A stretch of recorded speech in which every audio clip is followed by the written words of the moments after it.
Thanks for checking out this video. So let me go ahead and go over for the August Vinegar Syndrome releases, my ranking and review of each of the ones that I got. With these, it's always just what I ended up purchasing. It's not necessarily everything that came out for Vinegar Syndrome for that month. And it doesn't include the adult titles. If you want my short reviews on the adult titles that come out that I do end up purchasing, which is most of them, you can become a member to my channel. There's a link in the description at the highest level, the possession level, because I needed to separate it from the rest of my channel because it is an adult content. But anyway, let me go ahead and get through it. I have 6 releases here that I'm going to go through. I'm going to go in the order of the first one being the one I liked or thought was the least good of all of them, although they were all decent to some degree. And the last one being the one I thought was the best by far. And it's not just the best as in what movie did I enjoy the most. It's factoring in the quality of the movie itself, the essays, if there are essays, and the special features, not including the commentaries because I just don't have the time to go through the commentaries on these things. And I also don't include archival special features because that's not something that Vinegar Syndrome actually did themselves. They just ended up getting them from someone else. So anyway, let me go ahead and get into it. Coming in at my number 6 is the Christopher McDonald film Playroom, also known as Schizo. Now, this one was still a decent time. And this one's just a Blu-ray. It was still a solid time. The story was a really good concept. And I really like the set design of it. So it's basically about this guy played by Christopher McDonald who, when he was a kid, he lived in this kind of like underground cavernous castle type thing in another country. I think this takes place in Romania, I want to say. I might be wrong about that, though. Actually, it might be in the description here. It's Yugoslavia, so a amalgamation of countries that doesn't exist anymore. But Yugoslavia, because this came out in the 90s. But when he lived there, he has this very strong traumatizing memory of waking up one night and realizing that the entirety of his family had been murdered. And so it's this whole thing about trying to go back to this place, uncover in an archaeological way all the rooms of it, and kind of rediscover what happened there. And it becomes this kind of question of, can you or can you not trust the narrator, Christopher McDonald's character, which is probably why it's also called Schizo, because the question is there another force here, or was this him? Like, he just lost it, had a mental break, and he's the one who killed his family. So it's one of those ordeals. Now, I will say there is some practical effects in here. There's a puppet that they end up using in it that is just... I questioned the design of it. It did not look great. I mean, the conceptual design from the get-go didn't look great. How it was executed did look really good, like the work that went into it. And there is a special feature on here that is really good that kind of goes into depth, talking to the guy who did that and kind of the challenges and how he pulled it off and, all that type of stuff. So that I think was my favorite portion of the special features, but it's also just interesting to hear other people who ended up working on the film. I think there was an actor, editor, and composer, and then the guy who did the puppeteering and practical effects. So that was cool. And there's some pretty fun scenes in this film, but I just think overall, it's one of those movies that great idea, but the script could have and should have been a lot better. Interestingly enough, with the script, Jackie Earle Haley was involved with it. Very interesting little tidbit there. But Playroom, my least favorite, but, this was included in my subscription through Vinegar Syndrome, so I'm not mad at it. I'm not going to keep it. I don't need to see it again, but it was fine. Then we go to my number 5 for the month of August, and that is the VSA that I ended up buying because this was not included with my subscription, and that is Robo Warriors, which I do have to say, I love this artwork. This artwork is dope. This artwork is, it's okay, but this artwork, love, love, love that. So what you are seeing here, you do see these giant robots that are kind of like giant mech suits, basically. And you see a decent amount of them, and you see them battling. So if that sells you on the film, go ahead and get it because it is a fun enough time. I do think it has some pacing issues, and it does appear to be connected to the Stuart Gordon film Robot Jocks, which I own back here somewhere. Oh, actually, I think it's like back there, but um, because it says in the beginning, like based off of characters from Stuart Gordon. So I was like, oh, I think this is connected to Robot Jocks, which it does seem like it is. It's like in that same world. But it's basically about this kind of like dystopian future on Earth where this alien race has basically taken over the planet and is just kind of keeping humans under thumb in essence with this kind of authoritarian alien rule. And they have the power of their gigantic robot, but the human robot that was the only thing that could basically stand up to their robot had been out of commission. The guy who was known for operating it and being this like badass, played by James Remar, has been missing. No one knows where he is. He could be dead. Who knows? But there's a kid in the beginning of the film who's like, I think he's still alive and we need to find him because we need to get under this oppressive rule. So it's all about that kind of journey, and James Remar is really good in it. I love his performance in this. I mean, he's good in like everything, but I particularly liked his performance in this one. And maybe part of that's because like everyone else around him wasn't like the best, so he really sticks out in particular. But this shines the most, obviously, with the robot action and how good it looks. Like the design of those robots, so good. The way they ended up shooting it, and it seemed like it was really tough. And there is a special feature on here, which is my favorite of the special features, talking about how they got that done. And there's some really cool footage of showing how they got it done and they like the different sizes of scales that they needed for the robots and also other like set design pieces. So that aspect is actually a lot of fun. The movie itself overall is okay. Like it is the most fun with the robot portions. There isn't a ton of the robot portions, and like I said, James Remar's quite good in it. But it's an okay film. Special features are pretty solid. Let me remind myself of some of the other ones.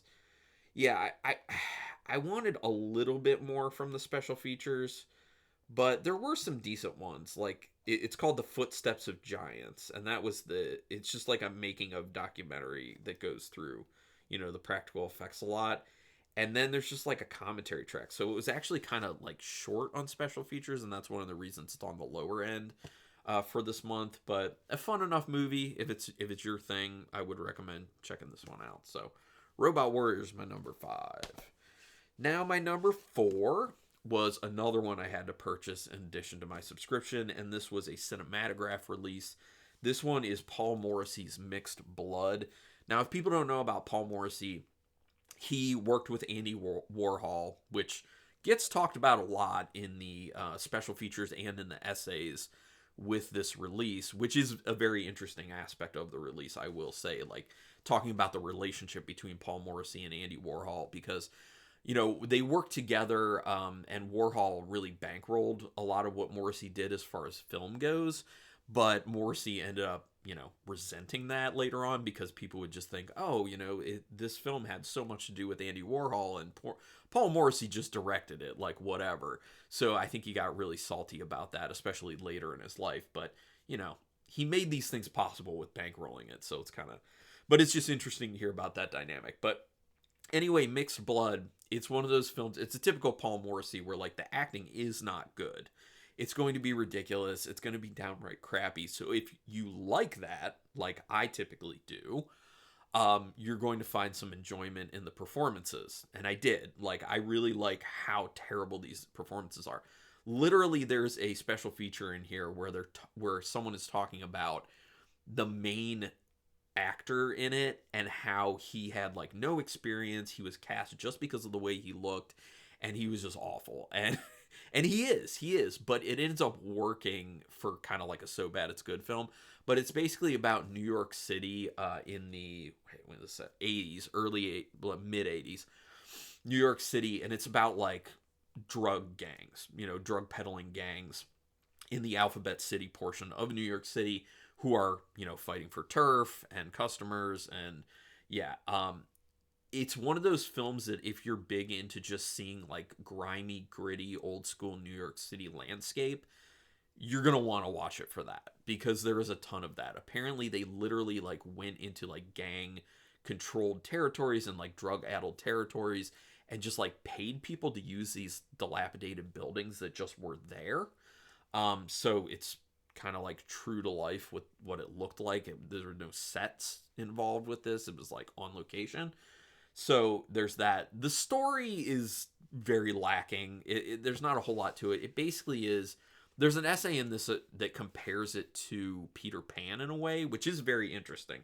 And I love the essay for that. I don't think you're necessarily going to see that in the film, but after you read the essay, you'll be like, oh, okay, I see what they're saying about that. So that's like a really cool aspect of it. It's definitely one of those things where the essays and the special features greatly enhance the experience of the movie. So I watched the movie first, which is typically what I do, because there are spoilers involved with, the essays and the special features, and I don't want anything spoiled. And then I went through all that stuff, and I was like, oh, so now I appreciate it more. So I went from being like, I don't know if I want to keep this, to I'm pretty sure I do want to keep this, because I think I might watch it again. Give, different context when I watch the film a second time. But yeah, it's just grimy, gritty. There's violence. It's really funny because early on there's this gunfight between these two gangs, and there's so many shots fired, and no one gets hit.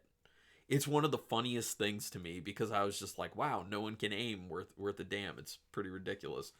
But yeah, I mean, it's fun for being a So Bad It's Good film. I think the essays are really good. Special features are pretty solid as well. And yeah, if it sounds like your thing, I'd say go ahead and pick it up. Cinematograph has been putting out some really good things. And there's another Cinematograph in my ranking here from the month. So talk about that one too. But Paul Morrissey's Mixed Blood, my number 4. Coming into number 3. Now this is a film that I didn't think I would like as much as I ended up liking, because this was a first time watch for me, like a lot of the Vinegar Syndrome stuff. But Sergeant Kabuki Man NYPD. This is a trauma film, literally the most popular trauma character behind the Toxic Avenger, and they talk about that in the special features and in the essay booklet, which I think is just, if I remember, because it was a little bit ago since I read this, I think it's just one essay in there, but it's a good one. Really good essay, really good special features on this, including a really great interview with Lloyd Kaufman. And the guy who, I need to call it out, the guy who did the interviewing, and this is a 4K, by the way, was, oh man, where was it? Jesse Berberick. That guy. Great interviewer. He felt so comfortable with Lloyd. He got some really good answers out of Lloyd, just asking great questions. It was awesome. So this film, it's your typical kind of like Toxic Avenger-ish trauma, where it's a lot of ridiculous, it's a lot of over the top, it's a lot of like gross-ish things about a police officer in New York, obviously because of the NYPD in there, who goes to like a kabuki performance in New York City, and then a bunch of people get gunned down, and he ends up accidentally getting this kabuki power and becomes Kabuki Man. He's not Kabuki Man the whole time, but he'll like change into Kabuki Man when it's needed, and then he has all these kabuki powers, like using chopsticks to neutralize bad people, or sushi. It's weird. It's very odd. The costume designing of Kabuki Man himself is just very ridiculous and over the top, but it is a very fun time, and they talk about it in the special features and the essay about how this was basically like a trauma take on a superhero film, and it's just really cool. Like, I see it. It was so much fun.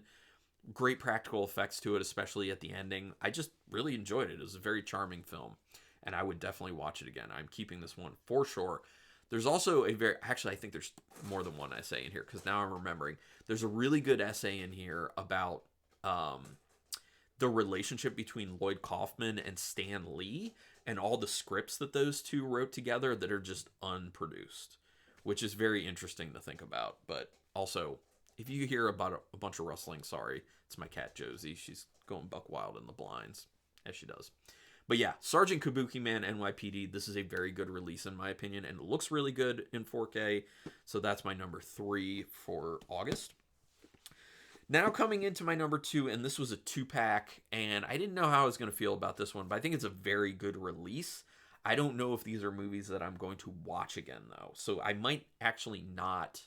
I'm on the fence. I may or may not keep this release, but it's the Of Monsters and Madness, the Films of Larry Fessenden, Volume 1. And they already announced that there's a Volume 2, which I think is September, so I'll be doing that one, a review of that one as well, which is Wendigo and The Last Winter, which I haven't seen either of those. I had seen Habit. Habit is in this one, and the film No Telling. I had never seen No Telling, which was filmed before Habit. But yeah, this I like the box. It looks really cool. It's really nice artwork. I love the fact that they're giving this level of prestige release to Larry Fessenden, because he's a very important independent filmmaker and seems like, by all counts, a really cool, nice guy. These are 4Ks. They look really good for what they are. And I'll talk about Habit first, the one I had seen before. It is an overly long film, but the concept is really cool. There's a lot of great stuff in it. Again, kind of like Mixed Blood, it does a really good job of showing the cityscape of New York City. Now, this time in the 90s, Mixed Blood was in the 80s, Habit is in the 90s, but still kind of like gritty, grimy. And it's Larry Fessenden plays a character who is an alcoholic. He ends up breaking up with his girlfriend, and then he runs into this very alluring woman at a party who he ends up forming a relationship with. And it's kind of like, is she a vampire? Is she not a vampire? And there's a lot of Josie. And there's a lot of metaphor at play in here about his life, about people's lives in general. So there are a lot of deeper meanings to the film, and they touch on that in a little bit in the special features. They touch on that a lot in the essays, which I love. So the essays really do enhance Josie, chill, dude. The essays really do enhance the experience of the films, which should typically be the case, and usually is with Vinegar Syndrome. But yeah, so Habit is a good film overall. I do have a hard time sitting through it because it is very overly long for what it is. That said, Larry Fessenden's performance is phenomenal in it. So really like that one. Now going to No Telling, Larry Fessenden is not in this one. He just wrote and directed it. Disturbing. Really disturbing, and it has to do with animals, like testing on animals. It's basically like a Frankenstein type story where a guy and his wife move out to the countryside so he can do his scientific experiments on animals for the company that he works for, because he's basically trying to figure out how to, undo death, the whole Frankenstein thing. And it's about him getting more manic about things, more obsessive about things, and getting his test subjects in really messed up ways. And yeah, there's a scene at the end of the film that is just like, it was so disturbing to me. And it's not that any like actual animals were put into danger. There's no like actual animal cruelty in the film, and you can tell that it's all, practical effects, but it's still very disturbing. Like the topic and how it's shot and the story context and everything is very disturbing. So I don't think that's a film I want to watch again. That said, it's really well shot. It's really well acted. The dynamic between the husband and wife and how things deteriorate between the two of them is very interesting and very well done. It says a lot of things about society at the time, and that also gets talked about in the essays. So this is a very rich release, in my opinion. And I assume it's going to be the same with their volume 2 for this one. So I'm very much looking forward to that, especially because I haven't seen Wendigo or The Last Winter, and I've heard really good things about Wendigo. A lot of people saying that is Fessenden's best film. So yeah, while I'm not sure I'm going to keep this one because I don't need to watch the films again, I highly respect it. It's a great release, and if you do like these films, I think it's a must-buy, especially because they're in 4K. So I was a little bit disappointed, though, I thought there would have been a higher volume of special features on the discs than there actually were. But what's there is good. But yeah, Of Monsters and Madness, Films of Larry Fessenden, Volume 1 is my number 2 pick for August. Now my number 1. I love this film. First time watching it. I'm all about it now. It's phenomenal. If it's not selling well, people pick it up. Although I did get number 2,483 of 3,000, so I think it's selling well. Thank goodness.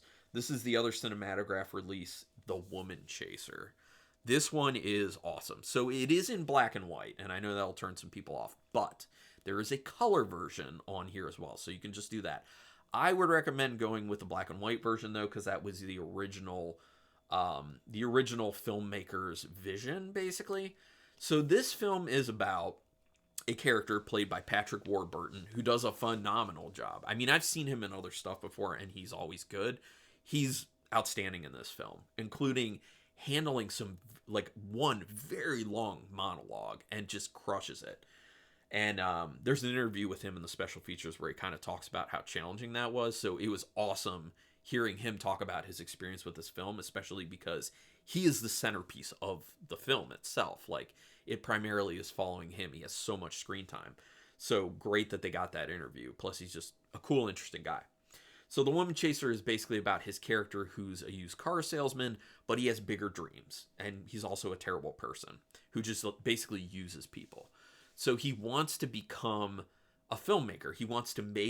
He has this vision of this film that would be his masterpiece, and he wants to make it. Like, his first film is going to be his masterpiece, and he tries to find a way to do that. He tries to scrape the money together in certain ways by using people, and then he gets to actually making the film. And in the end, the film really ends up becoming about creative process and how it runs into roadblocks, especially when it has to do with film in Hollywood and how terrible that is. Just the whole filmmaking experience being very frustrating for filmmakers, because it's not just your creative vision and go at it and present it as you want it. It's all these roadblocks of, well, I see that you did this amazing film, but now we need to add padding to it because of where we want it to play, or because we just have this idea that it has to be an hour and a half, even though it doesn't play as well if it is an hour and a half, that type of stuff. But the performances in this are really great. Some of them are really kind of like quirky and interesting. But yeah, he's a terrible person, his character, but he's very charming at the same time. So it's one of those types of characters where, like, you're like, man, he's really terrible, but it's softened by the fact that he's just so charming, and like the way he talks, and it's very noir-ish in the way that it's shot, the way that it looks, and the dialogue. Like, the dialogue is so poetic.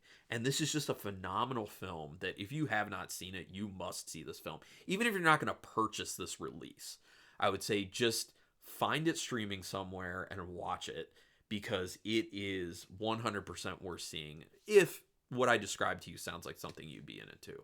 Oh, and I think it's set in like the 50s, 60s, I want to say. 50s, it says so. 1950s LA. So yeah, it's got a really cool feel to it. I think they did a great job of immersing it in the 50s. This is, I mean, Brian Verrill from Disconnected says it all the time. It's a masterpiece. Like, this is a masterpiece film. I do love this. So that is clearly my number one for August, and it's very high up on my overall list of top Vinegar Syndrome releases for this year. So I will do a video on that at the end of the year of my top 10 to 15. I'll figure out how many I really want to showcase, but rest assured, this one will probably be in that list because it is that good. But anyway, also I really like this artwork. It's really cool, and it does scream noir like the film does, which is awesome. But anyway, that's it. Do you have any feedback on any of these films if you've seen them? Or if you're just kind of interested in them, go ahead and put it down in the comments. We can talk about it, or just whatever you want to talk about. Whatever you're interested in, whatever gets you excited, we can chat about that. Do me a quick favor, hit subscribe to my channel if you haven't already. That's a great way to support me. Also, thumbs up on the video is another great free way to support me, and hitting the notification bell button, because then you'll know when I'm putting up new videos. But also, if you want to get a little bit more involved and throw me a few bucks each month for what I'm doing here, I do have memberships to the channel, and you do get perks. There are 3 levels, and yeah, you get some what I think are pretty solid perks with that. Link in the description again. Check that one out. Regardless, thank you for taking your time to watch this, and excuse me, one of those days. And until next time, keep it brutal.